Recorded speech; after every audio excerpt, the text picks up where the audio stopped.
Welcome back, Novello Nation, to another episode of the Aaron Novello podcast. I have with us an absolute rock star. I like to call him the Tiger Woods of real estate. He's been exposed to this game from an early age, been doing it for a super long time.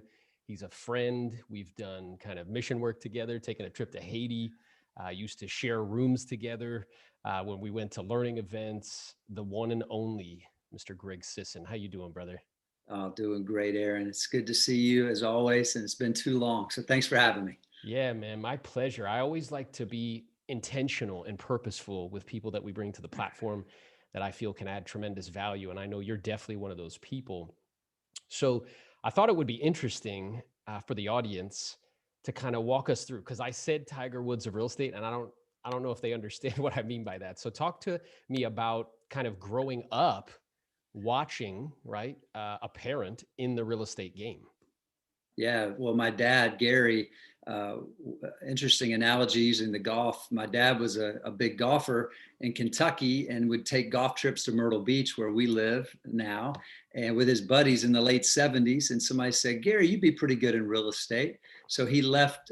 He was a pharmacist, had 3 drugstores with a partner, sold out, moved us to Myrtle Beach in 1981, got into real estate, and then became a trainer, a listing or a real estate trainer. So I watched him, as an agent and then as a real estate trainer. So I got early on, I heard this, Aaron, listings are the name of the game. They always will be, and they always have been. I mean, I was like middle school hearing that stuff. So I've kind of had an advantage, I believe, as a real estate salesperson.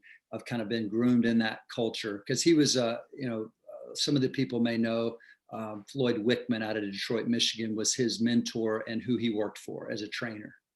That is awesome. Now, I wrote down because you said from a young age you were getting kind of these messages, right? That Yeah. listings are the name of the game. So, talk to me a little bit about, you said that you feel like that was an advantage. Why do you feel that was an advantage? Well, when I got into, I started in on-site sales in 1997, and I did that for about a year and a half. And I learned very quickly that no matter how good you were, it was more of like whoever's up next. It's kind of a luck of the draw because I worked with a guy that he'd party all night and he would come in bloodshot eyes. And I was there early, had the first up, and then they would come in and they'd check on the card, 2 years, I'm buying. Then the next up, he'd be asleep in the model. And he literally, this is true, he would say, wake me up on the next up. 2 hours later, somebody comes in, they check on the card. When do you want to buy? Now. Crap. So I go wake him up and he takes him out, makes a sale. And I'm like, okay, general real estate is where I need to be, where I can go create my own kind of destiny, so to speak. So the advantage of understanding about listings is when I came into real estate in 99 as a general real estate agent with Century 21, I started off as a listing agent. I rarely worked with buyers. I did a few, but I kind of had the mentality of listings were the name of the game for a real true sustainable business.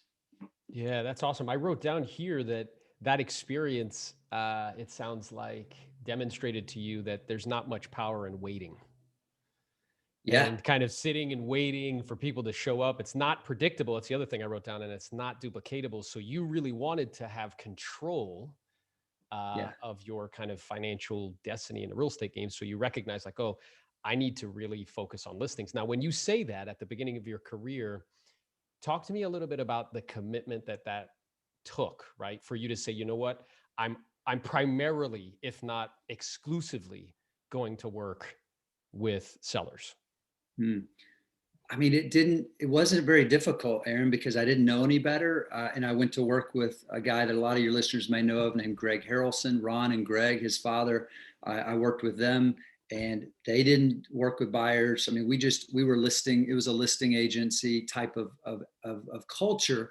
Therefore, it was just, we go in, we prospected 3 to 4 hours a day and we go on listing appointments in the afternoon. And that's just was what I was kind of brought up in. That was the culture of the company. That's awesome. So it's not only did you have that kind of exposure at a young age, that's why I say Tiger Woods of real estate, right? Like kind of hearing about this idea that, okay, listings is where all the leverage is at. Then your experience in retail, right? And resale Right. was in an environment where they were like, hey, this is just what we do. Yeah.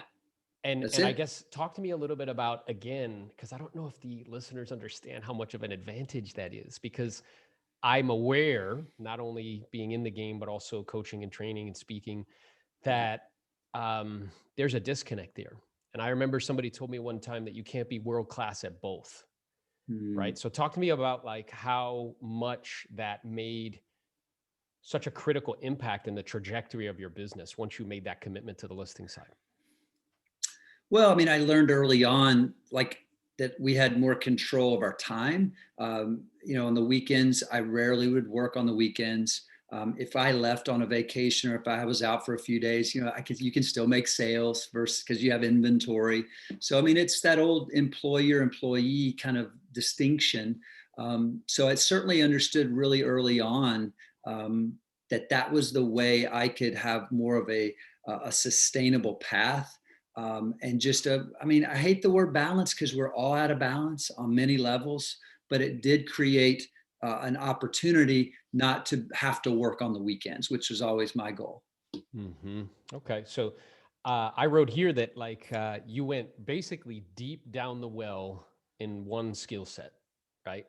Which is Yeah. listing property in high volume. So I guess quickly before we get into kind of that trajectory for you and what it looked like as far Hmm. as, when you got into retail sales and your transaction volume, talk to me about your commitment to that skill. So like practice, like schedule, like what did that look like? I remember being Yeah. at a prospecting school with you and we're sitting on booths away from each other. And I said to you, I'm like, listen, brother, if there was an Olympic team of selling, you'd be on the team. He's like, yeah, bro, I'd be a starter. And we're setting appointments back and forth, right? So like, talk to me about like that commitment to that skill, because when I think of you, I think of like a world-class listing agent, because you list Uh, anywhere from 15 to 25, sometimes even more listings per month, correct? yeah, we last year in 2020, we only listed as a company 175, which was down. I mean, the year before like 220, 210, but the difference last year we sold virtually 101% of our listings. I'm kidding. Everything sold, so it worked out. But yeah, I've always had that cadence of on the low side 15, but really 20 was always the goal as an individual agent, 20 listings a month. But I think, Aaron, the culture in which I was exposed to when I started in 99 with Greg and Ron Harrelson was so important because they only listed. In fact, they didn't let me negotiate the transaction after we got under contract. It went to the admin. So I was so fortunate early on that it's singular focused on your job is to list property. And then everything else will take care of itself. We got transaction coordinator. I mean, this is before team was in a buzzword. We had closing coordinators. I wasn't allowed to touch the file. But I would say there was a 3-year period, and you may have heard me talk to people about this at events. How do I take 20 listings a month? Well, how do you get the success? I said, look, you got to spend these are new agents, spend the first 3 years of your real estate business going to undergrad in real estate training. And here's what that is: 60 contacts a day, every day for 3 years. I did that. And look, 80-90% of that was cold calls. It's just if you're in 3 years of 60 conversations a day every day of your sales career, you've heard it all. I'm going out in a pine box. I've heard that thousands of times and I've got a response for that. I mean, you just hear the same. And so I think the key is, for me, it was that education of conversations. I had so many real estate conversations, just like you've had, that I'm not fearful to get on the phone with anybody. I'm not going to be caught. Sometimes I'll be caught without a response, but you pretty much have heard all the objections and all the stories for the most part when you do that at a high level. So it takes time, but I think you can accelerate your growth by, by making that level of conversations versus people want to make 10 calls a day. I mean, you can have success, but it's going to take a little longer. That's right. Yeah, he's being polite. It's going to take a very, very long time. So I wrote down a few things. It's like 3 years, which is about whatever that is, 1,000 days of your life Yeah. of committing to going deep within the real estate sales conversation around listing property, Yes. right? So that way that learning curve gets very, very high, and then you can develop confidence, which the Latin derivative of that word means to trust. So what Yeah. I hear you saying to me is, in that 3 years, spending so much time, in so many conversations and bombarding your brain with all these different kind of moving parts, you develop trust that in that sales conversation, you're going to know what to say. There's not going to be Yeah. something that comes up that you're not prepared for. And Yes. without taking the time to do that, like, unfortunately, you're not going to master kind of anything, right? No, that's right. And we did, and what I left out is there was role play in those 3 years, virtually every day, live together. There's about 4 of us doing that, so that was a big part of that Yeah, skill development. Yeah, that's right. We role played together for a long time, man. yeah. I'm talking to the. You talk about the Olympic team. You're the captain of the skill level, so that was Yes, always brother. Hey, that's inspiring. coming from the silver fox himself. I appreciate it, man. So now talk to me about, so you spent the time, right? Yeah, Went deep, 3 hours, I mean, 3 years worth of role play and practice and 60 contacts a day, which was 3+ hours of prospecting per day, I yeah. imagine. So talk to me about what happened when you made that commitment, right? So how did your transaction volume look like? Like, what was the trajectory? Yeah, very early on, and people ask me that. I don't remember exact numbers, but May of '99 is when I started in general real estate. But I mean, really early on, I don't remember doing less than 40 or 50 deals in my career in a year. I mean, I'm sure the first year or two I did 20 or 30, but by year 3, I was up to 50 deals a year. But again, I wasn't dealing with the transaction. I wasn't, doing much beyond just listing property. And then got to 100 deals probably in year 8, 9, 10, and really haven't looked back on 100. And then that's what we'll get into, is just how the team how I came to become a team over time, and we can get into that. But that's the trajectory. Deal wise, we were always up to 100 deals probably by year 8 in the Yeah. business. Which is interesting too, because I'm also aware, like, this idea of like patience, right? That it took 8 years to get up to 100 deals. I think people hear that number and they're like, I'm going to do that, like, tomorrow. It's like, well, you have to grow into the type of person who can make that happen, right? That's right. Yeah. And then you did 100-ish, 100, like in that Yeah. area for a while, right? Yeah. I remember there Yeah. was a long period of time. Me and you went and shadowed the OG Quentin. Yes, we And did. I remember you had to get permission because your daughter was about to be born. Yep. And we went over there and we checked him out and saw what he was doing.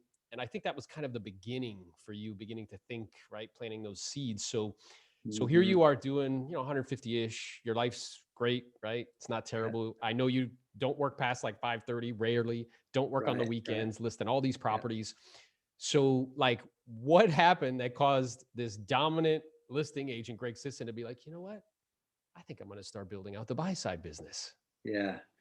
Well, the more I think about that and reflect, Aaron, it was my wife, Stephanie, has a lot to do with that. My coach, Jose Del Rosario, who I think we started getting into having a buyer's agent just to kind of take advantage of I mean, when you're listing 220 properties a year, and I mean, there's so much opportunity on the other side. And it's like, any top listing agent has gone through that kind of conversation with themselves about taking advantage of it. So it started with 1 or 2 buyer's agents.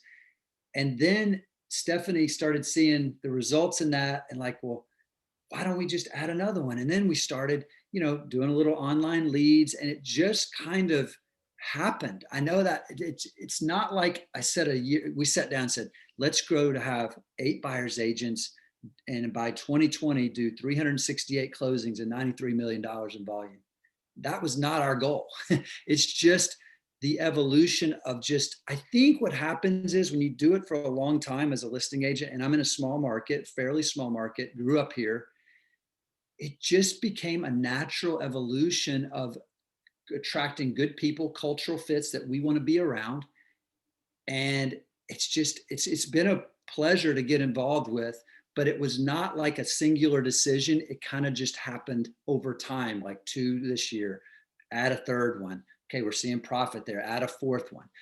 So we've kind of capped out, like we finished this year with 8 buyers agents, and we operated most of last year with 7. We added an 8th one towards the end of the year. That's awesome, brother. And I find it so interesting that, like, it wasn't actually super intentional. It wasn't like you sat down and like you did a business plan around the buy side, say, okay, here's what we're going to do and here's how much money we're going to earn. It was just kind of like, okay. And I remember having conversations with you at the time. You're like, yeah, I'm spending like a little here and here's what's happening. Yeah. Like, it wasn't it wasn't again super intentional, and yet because you had such you know a firm grip on the listing side of things, it was a natural kind of evolution. And you also mentioned your wife. So talk to me about what you feel, because a lot of the agents that are out there that are great listing agents, this is a reoccurring conversation. They're always thinking to themselves, okay, like, the buy side. Yeah, I'm also aware that they're in production. And what I tell people yeah. regularly is like, when the coach is a player, the accountability is weak. Hmm. It's very difficult to be focused on taking 20 listings a month and try to focus on, like, what else is going on here. So talk to me about what you feel are, I don't know, the 3 or 4 most critical pieces that somebody would need to put in place in order, if they're serious about the buy side. Yeah, because I talk to people all the time around the country that are, in my position, they're out of production. And that's the big goal, right? Get out of production. And I understand that. But a lot of times the reason they're getting out of production is to go ahead and run the company and be there and serve their staff, their salespeople, and work on the business side. And I get all that, and that's clear. But the reason to go back to your question, I mean, Stephanie is our CEO. I mean, she is running the show. And I've been married to this lady for since 2003. And I mean, it has been a beautiful thing to watch how gifted she is in this. And I had no idea. I mean, I knew she's strong. We butt heads. She's a strong type A personality like me. But I mean, she is so gifted in running the company that I never would have done this without her. And I'm sure there's someone out there that is that gifted that can do both, Aaron, but you coach a lot of people. I don't know who that is that can do both at a high level. So for me, so like in all honesty, 175 listings last year taken, about 50 of those were from my great buyer's agents that take listings automatically. Because what I've learned is when you run a really good team, buyer's agents that are good at what they do, we close 202 buyer deals. So you average out, I don't know, about close to 30 per agent. What happens is by osmosis, these buyers, they don't know buyer agent, listing agent, you're a realtor. I want you to list my house because I like you and you've done a great job serving us. So that's another bonus. This is a little bit of a rabbit trail of the listings taken. When you can do 200 buyer deals a year, there's a number there of listings that are going to come to you if you serve that buyer well. So that's been a really unexpected blessing in terms of the business side of it.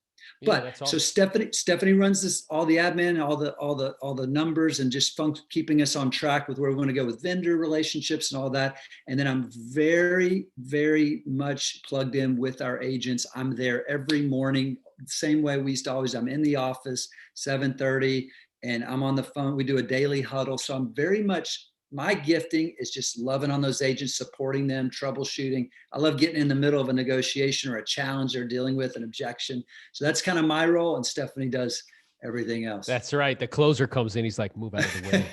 Yeah, Let the silver fox get it. I'll take it down. silver fox. Yeah, No, I love it, brother. So that's awesome. So, and if you were to give a blueprint, so it sounds like having someone, like whether it's a yeah, manager that you hire, a family member, yes, somebody who understands the buy side and who can basically be your implementer, right? Like if you yeah, want to stay in production and still list, 10, 12, 15 properties per yeah, month, you need somebody who can do that, right? So it sounds like that's a critical piece. And what else would you say are other critical pieces? Like if you were going to build this like with Legos, right? yeah, Would you say like, okay, you need like this CRM, and then you need like yeah. this, you need these vendors for lead spend, and then you need it, right? So like what would be the formula in your opinion doing Mm-hmm. 200 plus buy sides that somebody can follow that could lead to that result? Yeah, thank you. That's a great question because I think you've got to have the system where it's like it's a plug and play. I mean, these agents are coming in brand new or barely any experience, and in year, by second year they're doing 25, 35 deals. Um, so we got two licensed closing coordinators. So for us, we don't allow our salespeople to negotiate repairs. So that's a big system or pillar that allows them to be free to sell. So that's part of it. CRM wise, I mean, we've used Boomtown since we've created our team, probably 6 or 7 years ago. There's tons of different CRMs, obviously, but that's been super helpful because I think about these agents there's 8 agents, they have 8 accounts. and their job is to manage that account. That's prospecting, that's follow-up, that's texting them, whatever it is for them. So we do want to create the systems to allow them to follow up, very efficiently, and take off the administrative work from them. I mean, from closing, we look at our buyers agents as our clients. I mean, we serve them at a high level. They have no expenses. We've chosen to the way we run it, where we take care of closing gifts, we take care of all their fees. We don't have them really have to do anything but come in and plug into a system that we know works. We provide their leads. We help them generate and facilitate their COI, because I heard you talk about a moat. I mean, the moat, or what we surround ourselves with, is our past clients and center of influence. That's a sustainable part of the business that I think we all need to be focused on more than ever today. And we've been hearing that our whole careers. So, that's the system. I mean, basically have something that is a well-oiled machine that they can plug into. I do believe also, Aaron, it's important, the culture of, I mean, them not being on an island. We have had a daily huddle for 4 years, 15 minutes every morning at 8:45. If you're not physically here, you have to be on Zoom or you don't get leads that day. I mean, it's like, and it's a wonderful thing. We do positive focus. What are you up to today to be successful? And what are your challenges? And it's just a quick 15 minutes. So I just think having your people, I have to stay in front of them every day. I think it's important for the team leader not to be somewhere where they're not seeing their people. I think that's important. I have to still lead by example. Yeah, that's awesome. So I'm taking notes here. So one first thing I wrote down is two closing coordinators, so that way they're not involved in negotiating any repairs or anything like that. Second is you use the CRM you use is Boomtown. I'm Yeah. imagining that there's spend involved in that, as far as driving traffic Right, to right, right. Boomtown. And then you pay for everything for them, right? They're closing gifts or any dues or any fees. So literally all they have to do is come in the morning, their leads get turned on, perhaps like in Boomtown, all the leads come in and they just got to call and text and, shoot Right. bomb videos and do whatever they're going to do. And then that daily huddle, making sure that they visually see the great Greg Sisson every Uh, day. and each other, and each other. Everybody's got the same challenges, everybody's got the same buyer that's giving them the same story or whatever. I mean, everybody can relate to somebody's challenge. Things that you mentioned as far as systematics or systems, we use dialogue tech. I think that's still the name of it. Basically, we have all these different phone numbers. So like if it's a Zillow call, which we still have some spend with Zillow, we're working to hopefully one day get away from that, but the ROI is good. Sign calls, any other marketing pieces, there's these predictable numbers, and it rings two, three, four agents at a time. So I think that's important, that speed to lead old school thing. So we're still working, getting, these call, like in our market right now, what I'm seeing is if you just show up and actually answer the phone or return calls fast, I mean, you are already differentiating yourself. There's a lot of opportunity. I mean, my agents are getting, I've said your next phone call can be your next sale. And a lot of them just have this preconceived notion that they have to nurture somebody for 6 months or 12 months. One of my newest agents has 3 sales in January where they all bought within the first 3 days. And so she picked up the phone and was available. We Yeah, also record those calls, Aaron, and listen to them occasionally, like, as training, we'll listen to a little call and hear both sides. That's always fun.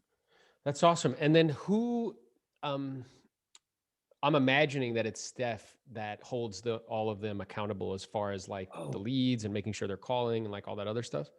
no, I forgot. I have a key person. So we got the 8 buyers agents. We have my main man, Richard, who you would love. Richard is our sales manager slash inside sales associate. So he is in the office every day. He runs our meetings. Does accountabilities with the agent. I do one-on-ones with the agents every other week. So I get to do a one-on-one with every agent, every other week. Richard is posting all the numbers. He's managing the agents when it comes to like accountabilities and numbers. He's passing out leads when he's calling through our database all day long and taking inbound calls also, kind of covering when they're out in the field. He's also getting calls. So if they don't pick up, he can pick up. So I do have Richard as a huge help in that That, regard. that is awesome. And what you said there about speed, it made me think that like technology is changing consumers' expectations. and they expect that you're going to pick up the phone like immediately. And if you don't, they're just going to move That's on to right. somebody else, right? For I sure. was on I saw one of those platforms, Homelight. They sent me a video of what happens when somebody goes to their website. And within 60 seconds, Greg, 60 seconds, there's an ISA on the phone with the people Yeah. and they're having a conversation with them. And then within 4 minutes after kind of pre-qualifying, they do a live transfer to an agent. Yeah. And I Yeah. thought to myself, I'm like, dude, like that's the direction, right? That's what Hmm. agents like yourself are creating a mini version of that, Right. right? Same thing. Yeah. Same thing. You It's think this, about the top companies in the world, that's what they're doing anyway. If they're whatever product they're selling, the consumer can immediately get, whether it's tech support or whatever, you want to get an answer right away. It should be no different in our business. that's right. Now I'm curious. So you mentioned like kind of getting away from Zillow a little bit. So we're doing a lot of buy sides, and I'm also aware because you've been doing this a long time, longer than I have, that probably over the last couple of years, our game has begun to change pretty rapidly, and we Yeah. have these sharp elbowed kind of competitors that are pushing into the game, taking referral Hmm. fees. Zillow Yep. became a broker in 25 states, trying to bypass us getting Mhm. data. They're trying to get the data themselves. So, like, how? Because I know that leaders anticipate and everybody else reacts. Yeah. So like what are you anticipating and what are you doing in anticipation of that to And I kind of give make up Stefan, for that like yeah. cost of sale going up and net going down and Mhm. things of that nature? Stephanie is I mean, she was on the phone with a Zillow person the other day for like an hour, just listening to what's the changes that are happening. And that's what she does most of that. But I think the service piece, and everybody talks about customer service, but we have literally in the last 3 years taken that really to heart. And I'm more convinced than ever that the past client center of influence, serving our people at such a high level, that white glove treatment, that is the replacement for the Zillows and the Redfins or whomever's trying to move in and take away our business or sell us all these leads. And then the cost of sale going up, as you mentioned. I think the past client is the answer to that, and the service piece. I mean, we have got a lot of cool things that in place that Stephanie knows that I probably won't be able to articulate, as far as like, when someone takes a listing, if they're moving out of state, they get boxes. They get, like, Amazon sends them boxes that we do. There's lotions, there's and people are doing this. I'm sure a lot of people do this already, but I think I've just heard from sellers and buyers that they are noticing, and I'm getting people to say thank you. We felt like we got first class treatment, and that those people want to work with you again, and they want to tell a lot of people about it. That's the answer, Aaron, on how we replace these high volume people. They're doing 400 deals, and you're participating with Zillow. You got to replace it, I think, with your sphere and past clients. Yeah, I love that. And I love how you're being intentional about like curating experiences. Like Mm-hmm. the way we were initially taught is like, okay, my service is that I sold it. Transactional. You're welcome. Yeah. And now it's like this whole evolution to like, dude, I'm sending you boxes, I'm sending you lotion, like I'm curating like an experience Yes. that therefore you want to share with other people. So kind of, and I'm curious to see your thought because I see this kind of, there'll be like, there'll be divisions of the business. So there'll be the past client centers of influence. They're loyal, they're less commission sensitive, right? They'll refer Yeah. you more than once. Then there'll be stuff that you get from online, which has higher cost of sale, which is low margin, right? And then the game's Mm-hmm. moving really to volume. So in order Yeah. to make up for all of that, I just got to do more. Is that how you see it unfolding, or what are your thoughts on Yeah. that? Yeah, I do. I think that's very true. And I think people need to realize that it's a long-term kind of game. I mean, if you're choosing real estate as a career, it takes time. And I mean, 50%, Aaron, of our 370 deals are going to be our past clients and center of influence. So I think that's the goal, is to get to 50, but also continue to grow the other sources. We've always been taught to have, multiple sources of business. So it's got to go beyond. I heard one of your guests say, talking about, having 2,000, 3,000 relationships. I think it was Lee Marcus. But it's just so important to always be expanding your database, no matter where that lead comes from. But you got to be mindful, because I know there's a lot of people that are overspending, and monitor that ROI, every quarter, every month. Yeah, which is critical because I'm aware that that's what's the point if we're not if we're not like the purpose of business, yes, is to serve, and the more we serve, we get compensated for that. And it's to pay attention to that ROI. So for you, is there a benchmark on the buy side that you guys like aim for? Like, okay, we want to, it's got to be like 35%, 50%. What is the kind of thought behind that you monitor on a regular basis? Yeah, I mean, Stephanie looks at that, and I think we're very fortunate in our market. We're still a smaller market, and we have really got into a niche area down in Pawleys Island, which is a little bit higher end, and we're getting a ton of Zillow activity there. I think our ROI is close to 3 to 1 down there in our spend. So, That's awesome. and then there's a piece that it's if you're doing it at high volume, there's another piece that we don't think about is on the listing side.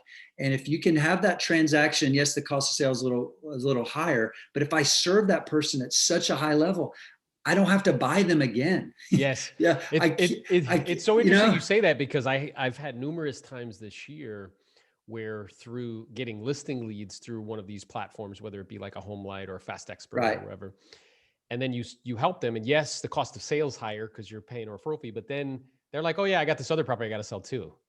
Yeah. So they get into the database, and then you can help them again, right? So that Every, makes a tra- lot of every sense.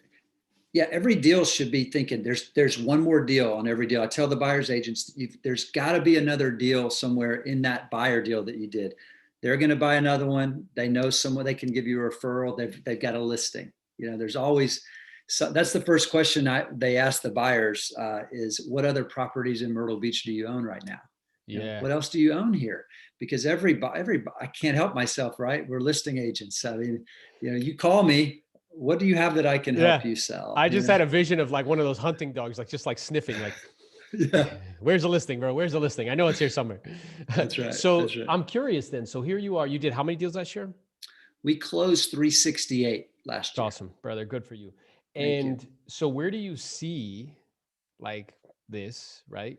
Going like 5 years from now? Like what does Greg Sisson and Yeah. Associates look like? What does the team look like? Are you still in production? Like what's the vision or is there one? Yeah, no, that's a great question. I think this may surprise a lot of people in 5, 10 years from now. The right answer for us always was, oh, 500, 1,000. But I'm telling you right now, I really believe that with 8 buyers agents, 2 transaction coordinators, 2 listing coordinators, ISA, me and Stephanie, and we've got a runner. 400, getting really lean and just watching expenses and just clipping off 400 deals is really, and I know I'm not worried about trying to, for the numbers sake. I think from a profitability sake, if we go like to 450, we got to add another transaction coordinator or we're not serving our clients like we want to serve them. So I think there's just a sweet spot, Aaron, of unless I don't want to have 100 agents, I don't want to have more than really 8 or 9. And so it's just for us 5 years from now, I do think that I could be continuing to back out of production. The hardest part of, I think, in our business for me is to duplicate myself on a true listing agent. And I've always been attached to that. Like, I've got to replace myself. I've got to have a listing agent. But I think having 8 buyer's agents that are great at what they do, taking 10 listings a year, 10 to 15 a year, you kind of have replaced yourself. And then I can take, if I want to take Fridays off and work Monday through Thursday, 3 or 4 or 5 years from now, that's still a great life. Like, it's not hard for me to go list 3 or 4 properties, a week and still have a great life and help manage the salespeople. So that's the vision for us. I will be super thrilled at 400, just continue to be very profitable and helping the agents grow as well. That's awesome, brother. Well, that's terrific. So, any last kind of suggestions, anything else that you would recommend for any agents out there that are thinking about seriously working on the buy side of things? Working on the buy side, meaning in a team leader, Yeah. adding buyers agents. Hmm. Yeah, I mean, I think one of the things I heard early on was don't just hire one, hire 2. So if you're a single agent, bring on 2 buyers agents because you're going to train them both at the same time. And if one leaves, you still got one. But I think, not trying to become a mega team tomorrow. I think you mentioned that, Aaron. I mean, understand it takes time. And I think investing in that buyer's agent and really letting go of any fear they're going to leave you, because they're going to leave. Occasionally somebody's going to leave. But you can't hold back. I think you can't hold back in loving on them, in the respect of loving on them, meaning giving everything you have to them, being available. Don't get defensive. I've gotten mad. I've been internally like frustrated because they're taking my time in the past. And that's, you think about that. You've hired a buyer's agent on your team and they're asking you to help them and you get frustrated. So you have to understand that number one, you got to give them your love. You got to give them time. Number two, you better have somebody to help you if you want to maintain your production, like my wife, or hire someone eventually. I think that would be the goal. So start small too, and then grow it slowly, but give them your time. And if you want to get to 6 or 8 or more, you're going to need some help on the management side for sure. And there you go, ladies and gentlemen, the blueprint from the man himself. So listen, brother, again, I appreciate you so much. I appreciate you taking the time. If people want to find you, if they want to connect with you, like where can they find Greg Sisson? I think probably just going to gregsisson.com, and my email address is greg@gregsisson.com. That'd be a good place to find me. And so, yeah, I appreciate the opportunity, Aaron. It's been too long. Yeah, man, for sure. And listen, he's an open book. He's an awesome human. He will spend some time with you, quick conversation. I think a lot of people are intimidated perhaps to reach out to somebody like Greg, but he's an awesome guy. So I appreciate you, man, and look forward to reconnecting soon. Great, Aaron. Thanks for having me, brother. My pleasure.